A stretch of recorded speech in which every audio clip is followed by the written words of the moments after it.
Welcome to Season 5 of Far Reach Voyages, where we share our love of sailing and adventure travel. In the last episode, I described how we got our Cape Horn Windvane working properly once again, and just in time too. While Gail provisioned the boat, I was loading all the gear and equipment we would take with us for a 6-month round-trip voyage to the Virgin Islands. Then Gail and I sailed the boat about 30 miles down the Neuse River in the Intercoastal Waterway and anchored on Taylor Creek in Beaufort, North Carolina. Chris Parker, our weather forecaster, told me if I was willing to motor the next day in a flat calm, there was a very short window to cross the Gulf Stream. Otherwise, we could be waiting a week to 10 days for the next weather window to cross the stream.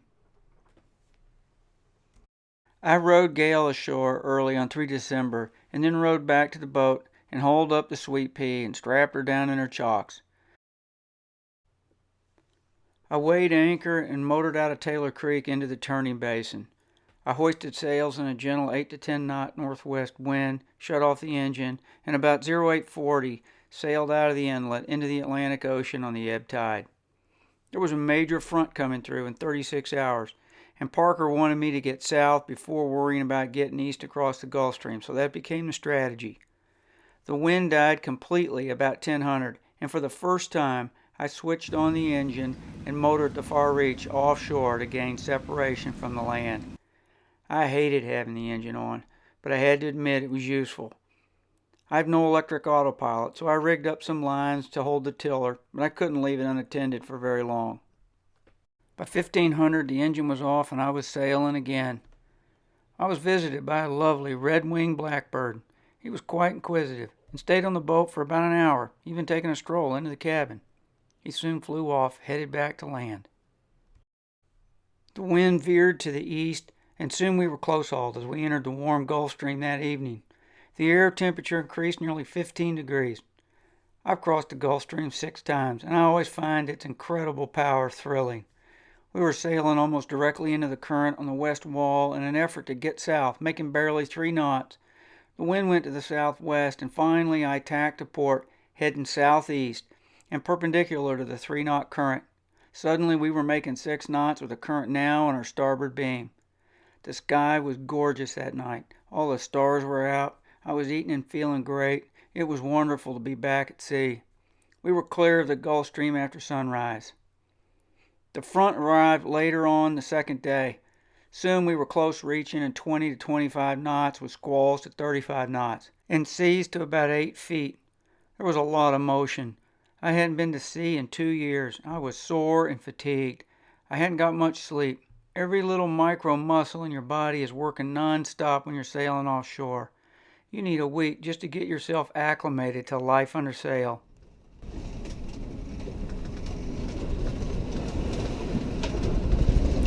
December 21.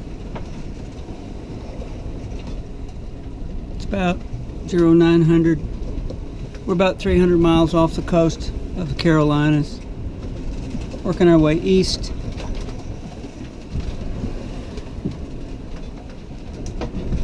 Pretty sporty conditions, close reach. Wind's about 20, gusting 25. Got a double reef main and a working jib. And see how she holds up to this. May have to go to a staysail. We're making 6 knots. Cape Horn Windvane steering good.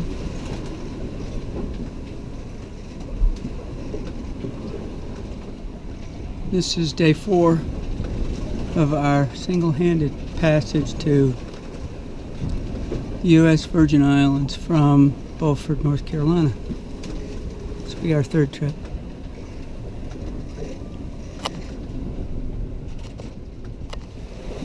So day 5, 7 December, sunrise.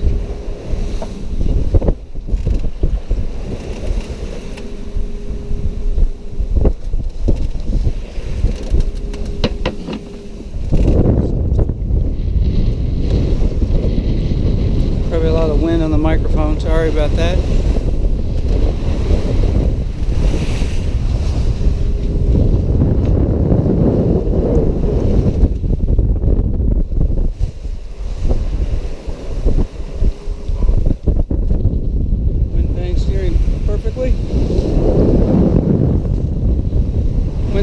14, gusting 18. Still some pretty lumpy seas out here. Call it 6 foot. Squalls off to the east.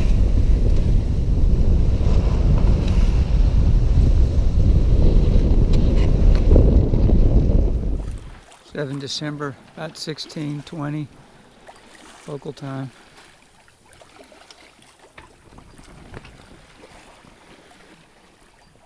Light and variable. Squally looking clouds all the way around the horizon.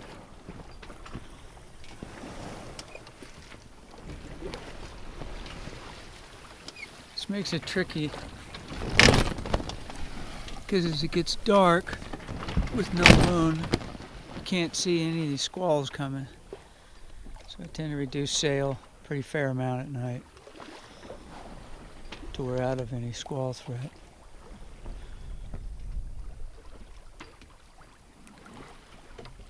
Cape Horn Windvane steering us even in this light air.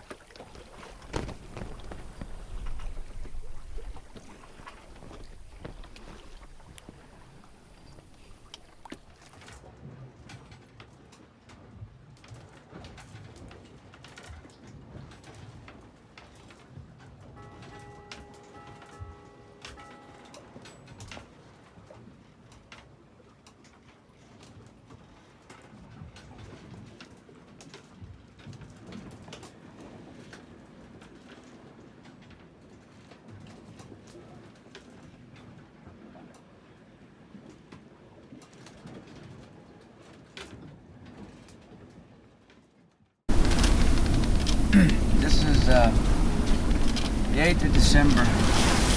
We're about,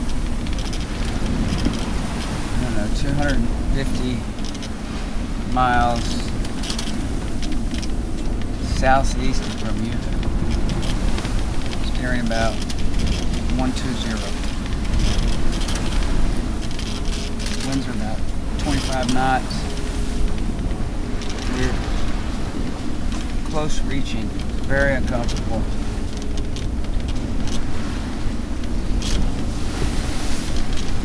We're under a double reef main and station.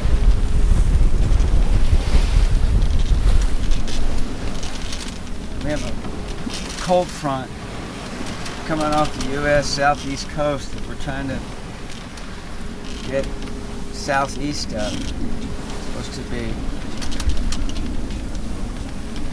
significant front.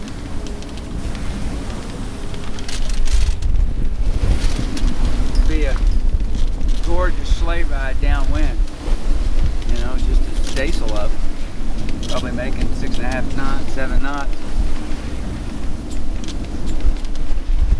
They say gentlemen don't sail the weather. Now you know why.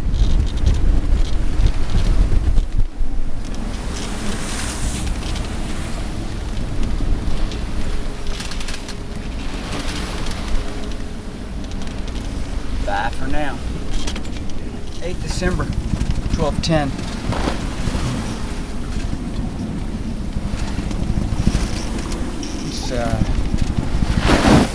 It's pretty big waves. Ram was working good. Slowed the boat down a little bit. May need to heat too. Just kind of forward-reaching, but I either need to make the staysail smaller, reef it down, or strike it all together. Or the wind has to moderate. You can hear I'm not feeling well, which is an understatement. Earlier in the day, I began to suffer what's called benign paroxysmal positional vertigo. I had it once before, but I was at home. Apparently, it's caused by a little crystal getting loose in your inner ear and rattling around, causing you to become extremely dizzy. Let me tell you, this sensation is incredible. It's like your head is spinning 100 miles per hour, and not just in one direction. Sometimes you feel like you're flipping head over heels even when you're lying down. It's insane. It came on suddenly that morning, but around 1600 I had to reef the staysail after the wind gained more strength. The sky got overcast and the cloud layer dropped. The vertigo was coming and going rapid fire. I crawled up on deck and got the staysail reefed. You can bet I had my harness on. Back in my bunk as night fell, I was a bit worried. I was essentially incapacitated. I couldn't even tune the single sideband for weather reports. I was sick as a dog. I didn't know how long the vertigo would last. I mostly remained confined to my bunk for about 12 hours, only getting up for essential tasks. There's a set of movements a doctor will tell you to do, where you position your head and upper torso in different directions in a set pattern to encourage a crystal to move into an area of your ear where it won't bother you, like trying to move a marble through a maze by tilting it around. Such an exercise was impossible with the boat jumping around and me already nauseated. The only comfortable position was to lay down in my bunk and look up and to the left. Anything else and everything started spinning. The vertigo lasted about 18 hours total and was gone as suddenly as it came on, but by then I was exhausted and dehydrated. I'll run a loop of the film I shot at noontime when the sun was still shining, so you have something to watch. The weather got dirty around 4 p.m. Then I took in the reef. Afterwards, I got in my bunk and I described the experience on my iPhone. While this was not a spectacular event or really particularly dangerous, I'm sharing it to illustrate it's not all fun and games and sunshine and dolphins leaping in your wake. Offshore sailing, even in moderate conditions like these, can sometimes be difficult and just plain not fun. Part of it's just dealing with whatever you're faced with. You take care of the ship and crew and just keep going. As my big brother, who was in the Marines before me, told me when I joined, remember, when it gets hard, you can do anything for 5 minutes, and then 5 more, and then 5 more. 8 December 21, on the far reach at sea, sailing to the Virgin Islands. Very windy today, 25, gusty 35. 7 to 9, 8 to 10 foot seas, I don't know. But the boat was overpowered. We're close reaching, trying to gain separation from a severe cold front later this week. So weather radar wants me to get south. So let's keep the boat moving. So I already have a double reef in the main. Don't really want to try to put the trysail up because I do need to keep sailing. I thought another reef in the staysail would be good. It's a big staysail. I steered the boat off of the Windvane, so we were running sort of a broad run, and then was able to go forward and haul down the staysail, tie in the reef. What made this all worse is I had case of vertigo before this started. I'd taken this extra line with me, I knew what I needed, and I tied that extra reef point in, extra reefing line. And I got the sail down, no trouble, reef in, hauled the sail up, and it all went pretty good.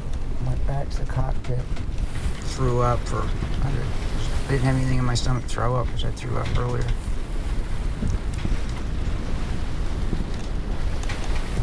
Once I got that business done, I just sat there for a while, watched the boat, everything looked good. And then came on below, got all my foul leads off, put them in 6 tub, crawled in my bunk. It's not terrible conditions out. I'm still able to do all the normal things I have to do. I think the vertigo is worrisome. I had this a couple of years ago and I couldn't even get out of bed. I'm just going to sleep here for a while. I got to get through tonight. And tomorrow morning the wind is supposed to absolutely drop off. We may go from this to motor. Let's see what happens. They want me to get south. South and east. Anyway, that's it. In the next episode, more settled weather returns and I give an underway tour on deck and in the cabin. Belaying pins on our mast to the cleats. And then there's the control lines for the Windvane right here. The whole cabin sole comes up for access to the water tanks. This is just bare walnut cabin sole. If you enjoyed this episode of Far Reach Voyages, let us know in the comments. Also, consider liking and subscribing, as it tells us you would like to see more videos and it helps the channel grow. See you next episode.